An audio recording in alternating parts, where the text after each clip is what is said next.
Hai, berjumpa kembali dan kali ini saya akan membawa Anda ke sebuah bandaraya yang terkenal dengan bandar minyak, yaitu Bandaraya Miri, Sarawak.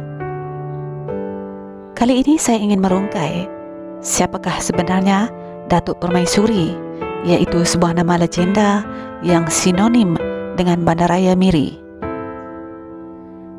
Penduduk Miri di Sarawak tentunya sinonim dengan nama Datuk Permaisuri. Mana tidaknya, kebanyakan tempat pasti dinamakan dengan nama Datuk Permaisuri.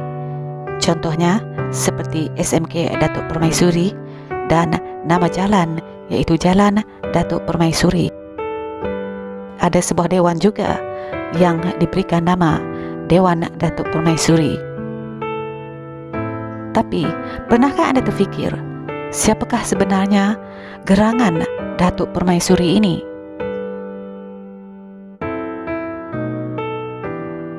Mengapa beliau begitu diingati sehingga menjadi nama jalan, nama sekolah mahupun nama dewan?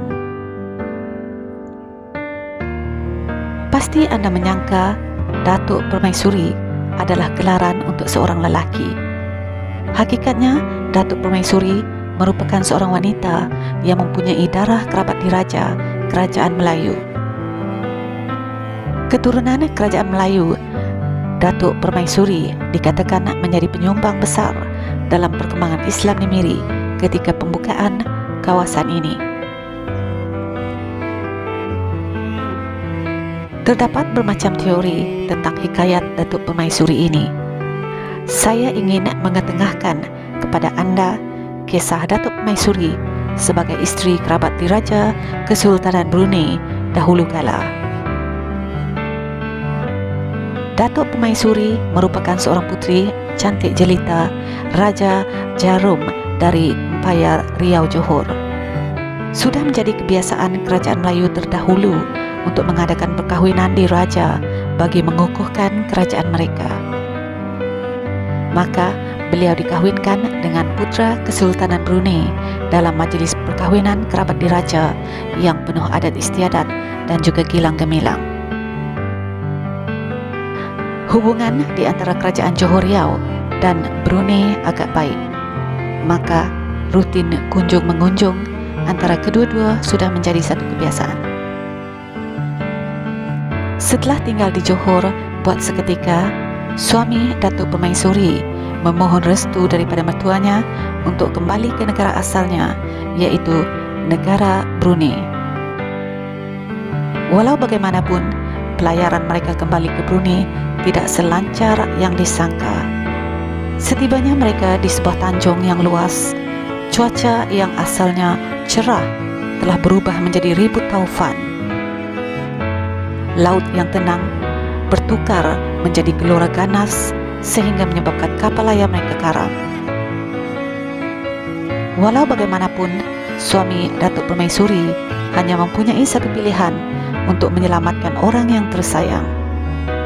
Suaminya berada dalam dilema apabila terpaksa memilih sama ada untuk menyelamatkan ibu kandungnya yang turut berada di dalam kapal itu ataupun istrinya, yaitu Datuk Permaisuri. Akhirnya, suaminya memilih untuk menyelamatkan ibu kandungnya.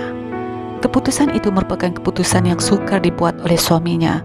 Namun, apakan daya, diluah mati emak, ditelan mati bapa. Jelas suaminya, ahli keluarga, sukar diganti berbanding kehilangan istri yang boleh diganti dengan istri yang baru. Datuk Permaisuri akur dengan keputusan suaminya dan bertawakal akan nasibnya di lautan yang bergelora itu.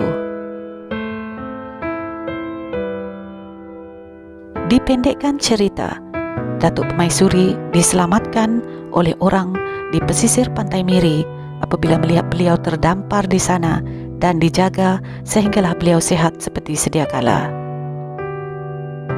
Pada waktu itu, penduduk di Miri baru saja menerima kedatangan Islam sebagai agama di Miri.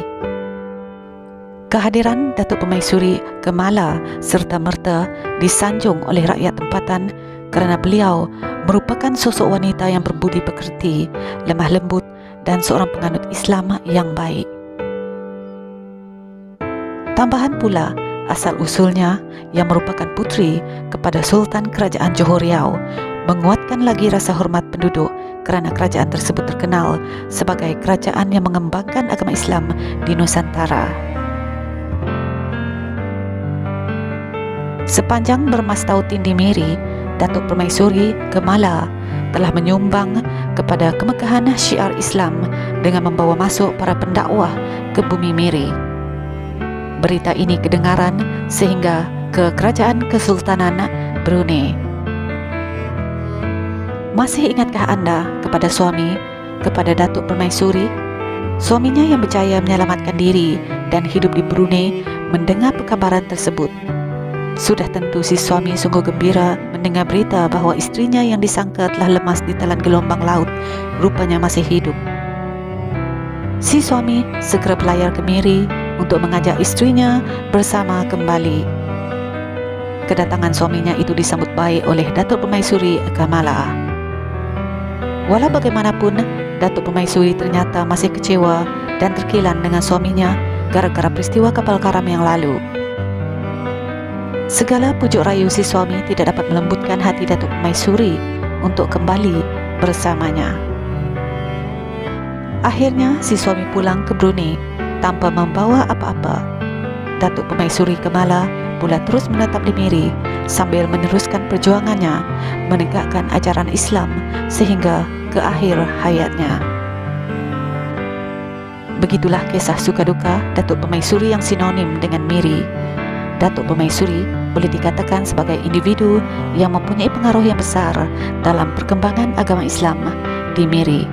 Maka tidak heranlah sekiranya makam Datuk Permaisuri dijaga dengan baik, malah diwartakan oleh Kerajaan Negeri Sarawak bagi mengenang jasanya kepada bumi Miri. Itulah kisah legenda Datuk Permaisuri. Sekian.